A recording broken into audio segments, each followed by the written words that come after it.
কোনো ব্যক্তি যদি রমজানের রাত্রিতে স্ত্রী সহবাস করে ঘুমিয়ে যায় এবং অপবিত্র অবস্থায় সাহারি খেয়ে সিয়াম রাখে, তাহলে তার সিয়াম হবে কি? সম্মানিত দর্শক মণ্ডলী, এই অবস্থায় সিয়াম হবে। সিয়াম হওয়াতে কোনো সমস্যা নেই, কেননা আয়েশা রাদিয়াল্লাহু তাআলা আনহা আর উম্মু সালমা রাদিয়াল্লাহু তাআলা আনহা দুইজনই বলেন যে আন্নান নবী সাল্লাল্লাহু আলাইহি সাল্লাম কানা ইসবিহু জুনুবান মিন জিমাইন সুম্মা ইয়াগতাসিলু ওয়া ইয়াসুমু।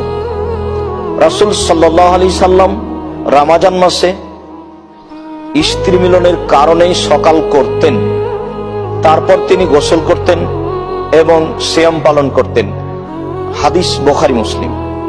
এই মর্মে আরো স্পষ্ট রয়েছে, আয়েশা রাদিয়াল্লাহু তাআলা আনহা বলেন কানা রাসূলুল্লাহ সাল্লাল্লাহু আলাইহি সাল্লাম ইদরিকুল ফজর ফি রমাদানা ওয়া হুয়া জুনুবুন মিন গায়রি হুলবিন।